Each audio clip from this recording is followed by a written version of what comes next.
여러 가지 발질환으로 수술을 받는 분들이 많습니다.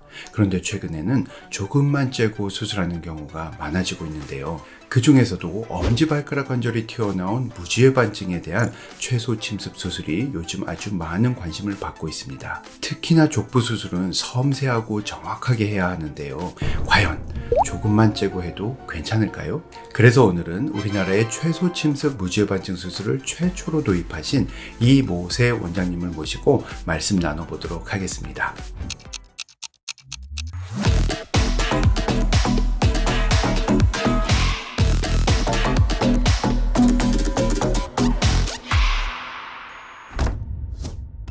네, 원장님 안녕하세요. 안녕하세요 교수님, 초대해 주셔서 감사합니다.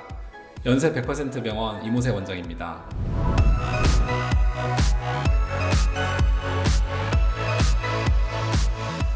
와, 제가 오늘 와보니까 병원이 아주 크고 시설도 아주 깨끗하고 좋은데요. 자, 우리 이모세 원장님은 우리나라의 미카라고 하는 최소 침습 무지외반증 수술을 처음 도입하시고 이 분야의 연구를 아주 선도하고 계시기 때문에 미카 수술의 아버지 또는 원조 미카라고 할 수 있습니다. 맞습니까? 원조 미카? 네, 민망하지만 제가 국내에 처음 소개를 했으니까 그렇게 불러주시는 것 같습니다. 미카라고 하는 최소절개 무지외반증 수술이 요즘 굉장히 핫하죠. 아주 유행하고 있는데요. 이렇게 빠르게 유행하게 된 이유가 뭐라고 생각하시죠? 네 교수님, 아마도 기존 수술과 다른 환자 경험을 제공하기 때문이라고 저는 생각합니다. 어느 환자분이나 수술이 무섭고 부담스러울 수밖에 없습니다. 특히 정형외과 수술 중에 뼈를 건드리는 수술은 무서울 수밖에 없죠. 교수님이 만약 발뼈를 건드리는 무지외반증 수술을 받으신다면 어떤 점이 가장 걱정되시겠어요? 그렇게 저한테 무섭게 쳐다보면서 말씀하세요.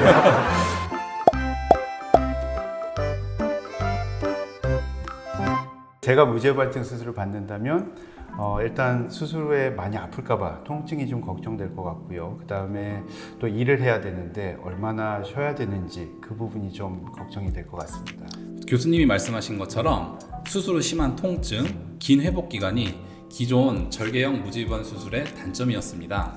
그런데 최소 침습 수술은 피부 절개를 센티미터에서 밀리미터 단위로 줄일 수 있기 때문에 센티미터에서 밀리미터로의 패러다임 시프트라고 저는 표현합니다. 오, 멋있는데요? 네, 피부 절개가 작기 때문에 수술 후 통증이 훨씬 작고 회복 속도도 빠르죠.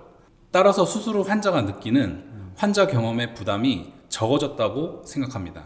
자, 저희가 아무리 이렇게 얘기를 해도 백문이 불여일견이라고 하죠. 실제 수술을 어떻게 하는지 한번 보여드리는 게 좋을 것 같습니다. 먼저 기존에 열어서 하는 무지외반증 수술 영상을 보여드릴 거고요. 그 다음에 미카 수술 영상을 보여드릴 텐데요. 실제 수술 영상이니까 보고 싶지 않으신 분들께서는 건너뛰기 부탁드리겠습니다.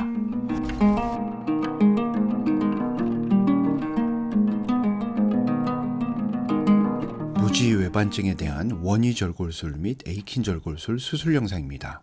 3cm 내외의 피부 절개를 가하고 조심스럽게 박리합니다. 툭 튀어나온 뼈 바로 위에 있는 신경이 다치지 않도록 잘 보호하는 것이 매우 중요합니다. 관절 사이로 반대쪽의 구축을 풀어주고 튀어나온 뼈를 깎고 교정을 위해 절골을 하는데요. 이때 사용하는 톱날의 두께는 0.5mm 정도로 얇습니다. 가장 이상적인 모양으로 교정한 상태에서 핀이나 작은 나사로 고정합니다. 남은 부분을 깔끔하게 다듬어주면 원위부 교정술이 완료됩니다. 환자에 따라서 추가적으로 발가락뼈도 교정할 경우에는 발가락뼈도 절골한 후에 마찬가지 방법으로 고정합니다. 깨끗하게 세척하고 두껍거나 남는 관절막을 적절하게 잘라낸 후 녹는 실로 봉합합니다.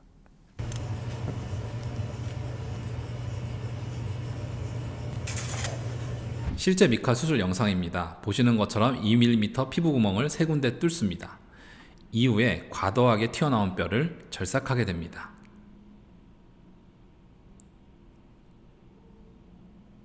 바늘처럼 생긴 특수 장비를 사용해서 절골술을 시행합니다.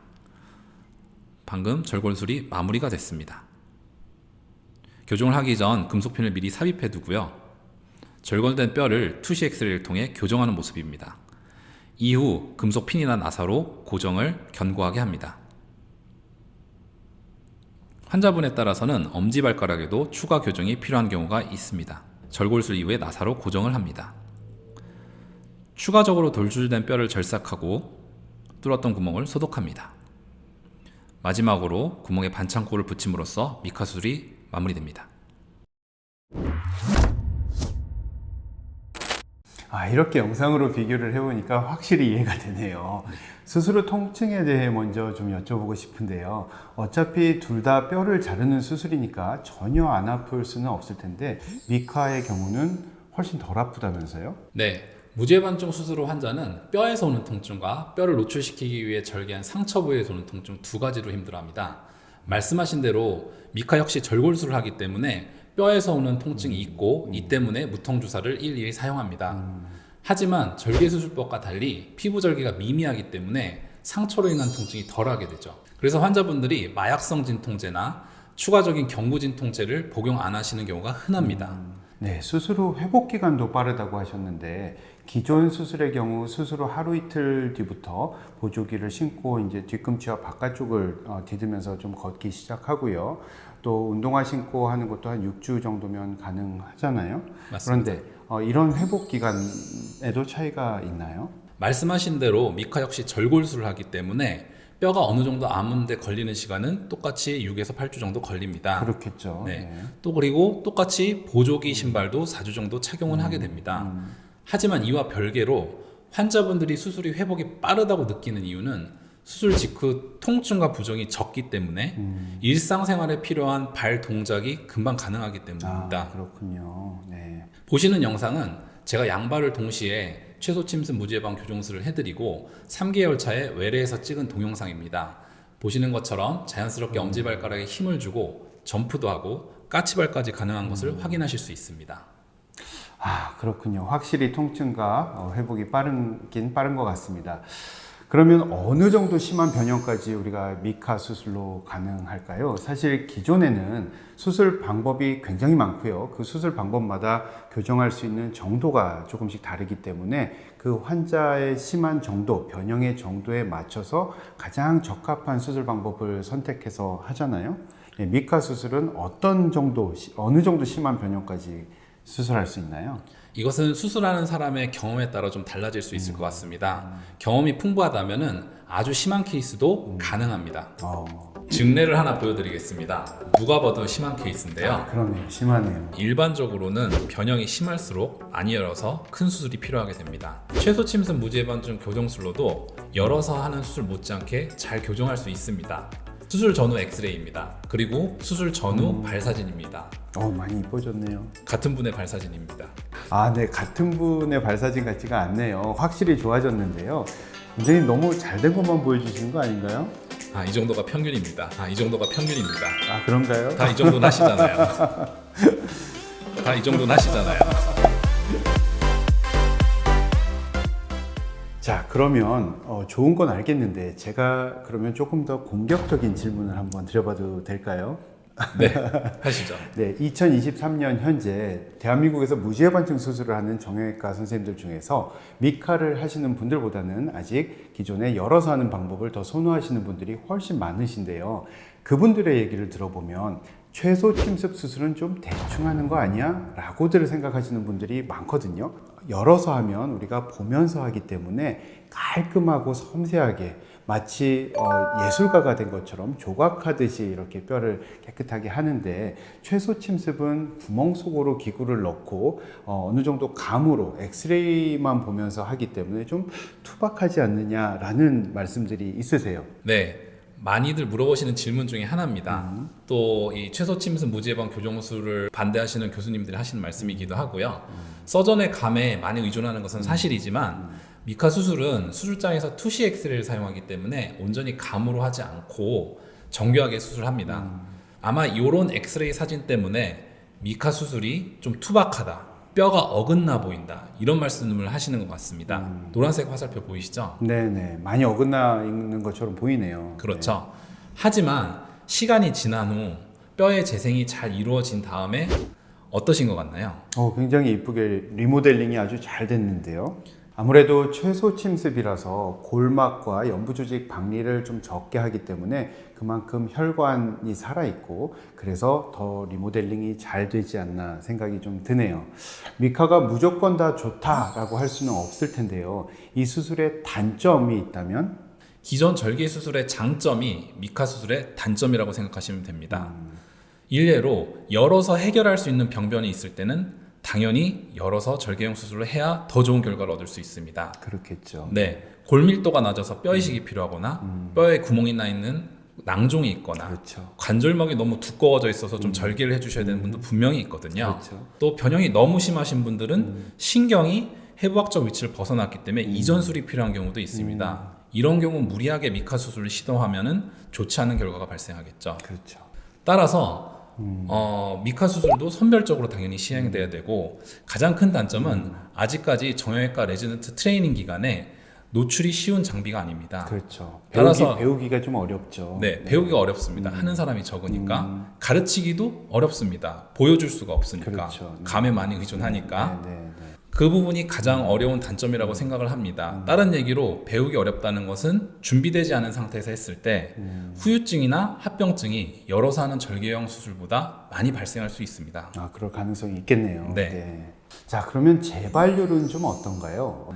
재발률과 합병증의 퍼센티지 자체는 기존 절개형 수술과 큰 차이는 없는 것 같습니다. 그런 신경 손상이나 무지내반증 같은 무지내반증 또는 재발 이런 것들을 실제로 좀 경험을 하셨나요? 아니면 또 다른 병원에서 수술하고 오신 분들 중에 미카 수술하고 그런 잘못된 케이스들 어떻게 좀 보신 적이 있으세요? 네, 제가 피하고 싶은 질문인데요. 이런 걸 꼼꼼하게 체크해야 됩니다. 네. 네. 교수님의 채널 취지에 맞게 모든 것을 다 말씀드리면 제가 이 수술을 하면서 저 역시 후유증이나 합병증을 겪어봤습니다. 불류압이라든지 무혈성 괴사, 심각한 감염 이런 아주 중대한 합병증은 없었습니다. 없었습니다. 네, 다행히 없었습니다. 심각한 건 없었고. 네. 네. 하지만 튀어나온 나사 때문에 신경 자극 증상이 있어서 빼드린 분들도 있고요. 물론 수술하신 분들 중에 몇 분은 조금 재발을 했지만 그냥 경과관찰하신 분들도 있었습니다. 타 병원에서 수술하고 오신 분들 중에는 뼈가 붙지 않는 불류압이 발생해서 심각하게 고민하신 분이 한 분 있었고요. 교정이 좀 덜 돼서 제가 다시 좀 재수술해드린 분들도 있습니다. 또 관절 강직이 너무 심하게 오신 분들도 봤고요. 결론적으로 미카 수술 역시 절개 수술에서 발생하는 모든 합병증이 다 발생 가능하고요. 적절한 시점에 대처를 하지 않으면 환자분들이 고생을 하시게 되는 것은 똑같은 것 같습니다. 그게 굉장히 중요한 포인트인 것 같습니다. 이 적절한 시점에 그런 합병증이 생겼을 때 그걸 잘 커버할 수 있는지 여부. 네, 맞습니다. 그게 굉장히 중요할 것 같네요. 자, 마지막으로 무지외반증 수술을 고민하시는 환자분들께 하시고 싶은 말씀이 있으시다면 한마디 부탁드립니다. 네, 당연히 고민이 많이 되실 거라고 그렇죠. 생각합니다. 네. 어떤 수술법을 선택하실지 최종적인 선택은 스스로 결정하시는 거지만 제가 개인적으로 경험한 바로는 반대쪽을 다른 병원에서 기존의 수술 방법으로 수술하신 분들 중에서 제게 와서 반대쪽을 미카로 받고 진작에 이 수술 방법으로 받았을 걸. 비교가 되니까. 네, 비교가 되니까. 네. 그런 상대적인 만족도가 높다는 말씀하신 분들이 있었습니다. 그렇군요. 네. 하지만 본 기회를 통해서 제가 말씀드리고 싶은 거는 미카 수술 역시 한계점이 있고 절개 수술법이 유리한 케이스가 분명히 있기 때문에 이런 것을 주치의와 잘 상의하셔야 된다는 점입니다. 네, 그렇군요. 네, 이렇게 오늘은 최소침습 무지외반증 수술에 대해 알아봤습니다. 수술마다 장단점이 다르고 환자마다 다 상태가 다르기 때문에 무조건 어떤 수술이 좋다라고 하기보다는 나한테 맞는 수술이 뭔지, 나한테 어떤 방법이 제일 좋을지에 대해서는 각자의 주치의 선생님과 잘 상의하셔서 결정하시는 게 좋겠습니다. 네. 끝까지 시청해주신 우리 발편한 세상 구독자 여러분들, 내일도 발편한 세상 걸으세요. 감사합니다. 감사합니다.